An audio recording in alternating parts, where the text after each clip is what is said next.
Okay. I need to read everybody on this a text message from Paul Thurrott over the weekend because it was perfect and I'm still laughing about it. Well, okay. I felt like you would question the purpose of this. However, Hold on, I know I will. No, I know, but I will defend myself and the point of this afterwards. But go on. Paul Thurrott, Sunday afternoon. Have you heard of a place called New Riff? And have you been to this place? Yes and yes. My brother-in-law was there recently, which I know is exciting for you. A little bit of self-awareness. Go on. That's the whole thread, everybody. No, he highly recommended it, and he had just done like a bourbon trail thing. Okay. And he said this was near Cincinnati, and I just thought to myself, if you said you hadn't been there, then I would have said, then you really need to check it out because honestly, like I would trust this guy when it comes to bourbon and stuff like that. And but then you said you had been, and I was like, I got nowhere to go with this.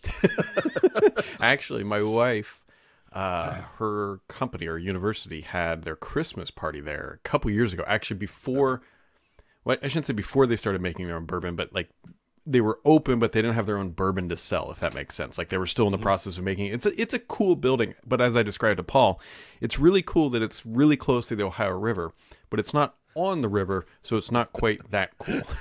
Like you can see it if you're like looking like that. Okay.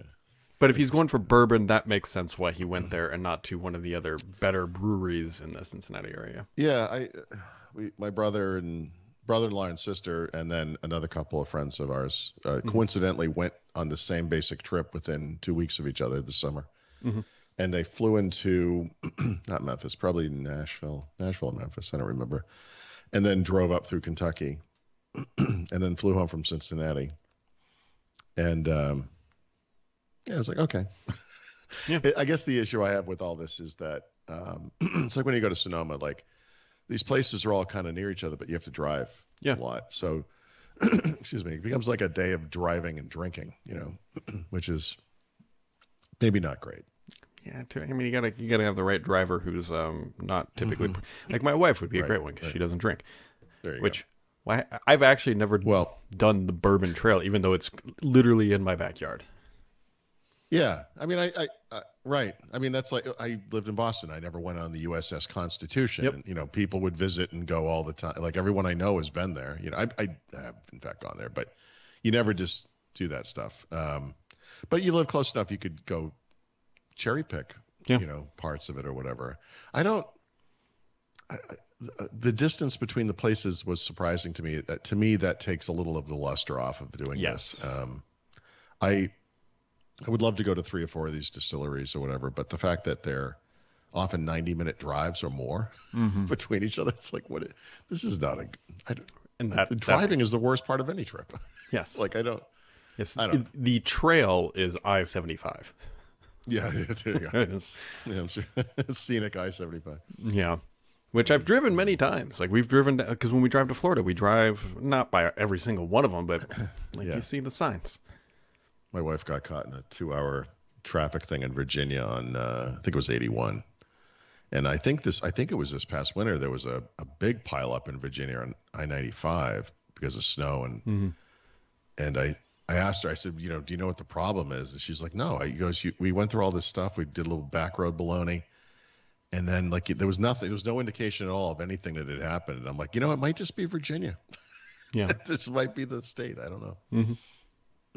Yeah. Also, Paul Thurrott, I know everybody has been sitting on pins and needles after our credit card conversation. Oh, to know which credit card you got. Yeah. Yeah, about which one I chose. I mean, if I had a rose, we could do the rose ceremony. If you get that reference, I'm very sorry. It means you likely have a female in your life, which maybe isn't a bad thing. Whatever. and or are American. Yes. Anyways. I went really off the wrong rails. So to recap, it was between the Venture X, which is the Capital One card, and the American Express Gold card. We went with the Amex Gold. And I can explain. Like I said to you, I mean, to me, that's the one that just that to me made more sense. Someone else, by the way, mentioned like a Chase Sapphire card, which is also very good travel. But Chase Sapphire, there's a Sapphire Reserve has like a $500 annual fee. It's like, that's too much for me. So the reason why, and I will clearly say that anybody who has a Venture X card, it makes more sense. Like it is probably the better card with one minor but very significant caveat to it. And that is that you have to book all your travel, everything through their portal. You can't go to United's website. You can't go to Delta's website. And if you've ever had a travel-related snafu where you have to call the airline and you went through a third party, you can't call the airline. You might as well have used Expedia, right. You're and on your so own. Yeah. for that reason alone, plus the other benefit too is like, okay, so if you go to United and you book through United with your gold card, you still get the points and you get the mileage on United's website. When you do it with Capital One, you don't get the mileage on United or any third party. This is a little bit of a distant memory, but meaning it was probably last year, not in 2022. But when probably, because I think I would have gotten the point. You get the points when you do the spend, whatever the thing is in the promotional period.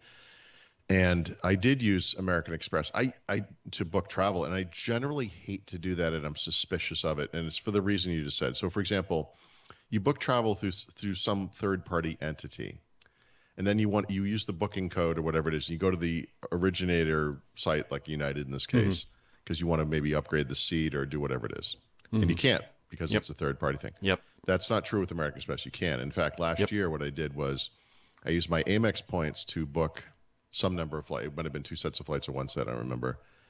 Well, 100, all paid for except for whatever, maybe some small tax thing at the end. And then I went to United, signed in to my account, used the code to find the trip, and upgraded to business class using my points from United. And absolutely not a problem. Right. And there is a kind of a hand-holding concierge aspect to American Express, which is real. Yep. I mean, one of the things you'll find is it's not accepted in everywhere MasterCard or Visa is, but it's in the 80 to 90 percentile range or whatever. But we don't use it for general purpose purchases. We use it, like I said, I'm sure you looked at this, restaurants. Yep. Where the point's probably 3x or something. I think it's 4x on restaurants and 4x, and crucially, and this is the other part too, on groceries. So groceries, Yep. Like right now, we have the Blue Cash Preferred from Amex, and now we have this one. The Blue Cash Preferred gives you 6% back on groceries up to $6,000, which I mentioned last week. So you use that through August or whatever. So we use that, and then we switch over because on the Amex Gold, it's 4% back on groceries for the remainder of the year, rather than 1%. Yeah, and this is, we talked about this at great length. I know, I'm sorry if we bored the hell out of everybody, but when it comes to credit, but I think this is, come on, listen, if you're a smart person and whatever, you should be doing this. It's worth different people, different amounts of effort, right? So there's a little bit of management with everything. So some of the management Brad just went through, which was just researching what makes most sense.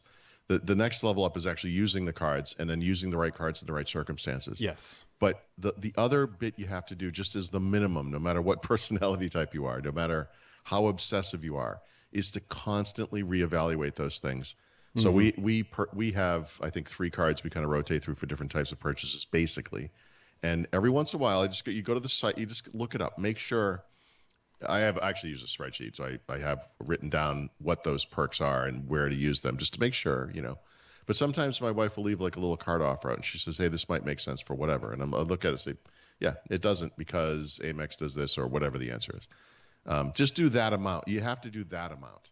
If you really want to be obsessive about it, and it will pay off, you can do the thing we were talking about where you get different cards and run up the points and use them for travel, and it's work. But depending on what you're like, I mean, at the minimum, you should be using cards for everything, not cash, not your debit card, and just be smart about, paying it off every month, obviously, but using the right cards for the right things. And that could be 2 cards, it could be 3 to 4 cards. It will differ on what you do in life and how you spend money and all kinds of other factors. But it's worth it. It's and the thing you just did is worth it. And it is because you just did it. Right. And then the net payoff here is that signing up with the Amex Gold, if you go to a referral link from somebody, you get 90,000 points plus the cost of our flights. Doing that math means we're going to get a rental car for free for the whole week, which is about $1,000. And so that really chips away. What's the point total? I haven't quite looked at the point total, but my total points will be, once you get the sign-on bonus, will be 100,000. Yeah, so it's probably $1,000 worth of travel. Yeah, because I think they're like a penny or something. Yeah, it's about $1,000. So that's what I was thinking. Yeah, so $1,000. I bet last summer that got us 4 sets of flights with some left over, and then whatever. And then I used my points at United, which I got as a combination of things through United, just United, and then from some United card, and whatever. And then there are cards you can transfer. There's all, like I said, there's a lot of management you can do. But we at least did 2 people, 2 trips, round trip, business class for nothing last summer. I guarantee that was the minimum that we got out of that. So, anyways, there we are. You can tune in tomorrow for checking account daily. We'll go into IRAs. I feel very strongly this is tech adjacent, and that the types of people who are obsessive about personal technology or care about it should care about this as well.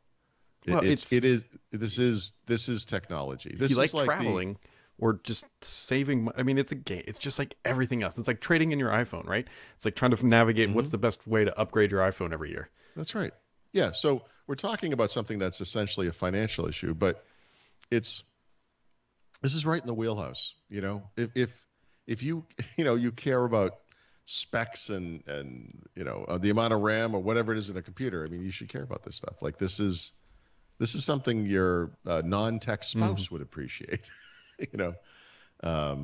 It's good information. It's important. So here's a fun one from swinging it back to iPhones, because this was top of mind. Kids started school, and we talk about sometimes there's like that rift if you're like a blue bubble or green bubble, like text messaging. Here's a worse one that is playing out right now, and this is fun. Okay. So the teacher takes photos in class or whatever and shares them to a private iCloud photo account, and she sent out an email with directions on how to add this to your iPhone. And the first email back was, "I have an Android. What do I do?" Right. It's like, you don't look at photos of your kid. No, I mean that's clueless on the part of the teacher to just assume everyone has an iPhone, because you don't have to be paying too much attention. That's like saying, everyone with a Toyota, I can send you photos of your kid. Now the real answer is you can actually view them through a link, probably, right? Yeah. But it's very much Apple, right? It's technically possible, right? It works. But like right now, I can pull up photos and I can click on my kid's classroom there and not have to do anything. Unless you're a green bubble peasant, and then you've got to go back, find the email, click that same link, probably save it as a favorite, and then you can view it. But yeah. By the way, Apple's perfect response to this Google initiative trying to get them to adopt RCS is to be like, you know what? Screw it. We talked about doing iMessage on Android years ago and decided not to, so we'll just do that. So there we go. We solved your problem. If you want to get the green bubble thing, you can use our messaging app. They have that work. Like, it's leaked like 5 times. Like, it's coming this year. It's coming. Like, just they have it working. That's the ultimate middle finger response to Google right there. Just be like, you know what? We will solve it. We will solve messaging on Android. Thanks for the prompt. Yeah. It makes me wonder too, though. We've drilled this into the earth. But let's say they did launch iMessage for Android. I wonder if I would switch. Now, it would screw me up on my watch a little bit, but. Yeah, all right, we're off the rails here. Why not? Yeah, so I was in Mexico. I have an Apple TV. I brought out there. I configured it at home. It was kind of entertaining to see which services were like, yeah, no problem, and other services like, hey, it doesn't look like you're home. Is everything all right? But one of the I'm clicking, but the point is I click through every single thing on the home screen. So I have a folder of stuff I never use, and most of those things are like, the computer icon, because you can connect to like iTunes on a computer for some reason or whatever, these things I never use, right? So one of the things that's in there is fitness, right? The Apple Fitness app. And I was like, I could picture using this in the future. This is kind of interesting. Obviously, they have this big screen experience. Yep. I'm like, I wonder if it would be worth it if I only used Apple Fitness like with an Apple TV. Yeah. And if you know anything about this product or service, you're probably already laughing to yourself because you know the answer, which is that I clicked into it and I watched a few demo videos of like workouts and everything. I'm like, all right, this doesn't look horrible. And then you click through and it says, you must have an Apple Watch. Mm-hmm. It's like, guys, come on. Like, you wouldn't take my money. You couldn't figure out a way for me just to watch the videos and do the workouts and maybe, I guess, get no feedback whatsoever because I don't have a thing on my wrist. But no, the answer is no. You got to have it all. That's how Apple because works. Paul, they know you just went out and bought one. I think that's what happens. I bet they have good data on it. I mean, I think about it a lot. I Yeah. do think about Apple Watch a lot. The Series 7 is on some crazy sale right now because, the Series 8 is going to come out. And I'm probably stupid not buying it now because, honestly, Series 8 is going to come out and it's not going to be that big of a deal. And, like, why not just get, I don't know. yeah, I'm wearing a 4, It's incredible. and it's still fine. So I'm not sure. That's the Apple Watch equivalent of your truck. Yeah. They used to have, So the interesting thing is, I don't know. The reason why I might upgrade is not because the battery life or anything else. It's because a very smart person named me, when they went to Punta Cana, decided to go down a water slide with the watch on. Don't recommend it. And I have today that would probably not be an issue, right? Aren't they? Yeah. IP Well, I don't 68 something. I don't know. like the top corner. There's like a little scuff. And it's not like that bad. It's like whatever. It's kind of look like you could buff it out, but you can't. Trust me, I tried. But then there's about a 45-degree line all the way across the screen. Again, it's not cracked, but Is it's it from that ride? Did you scratch it? Oh, on the yeah. ride?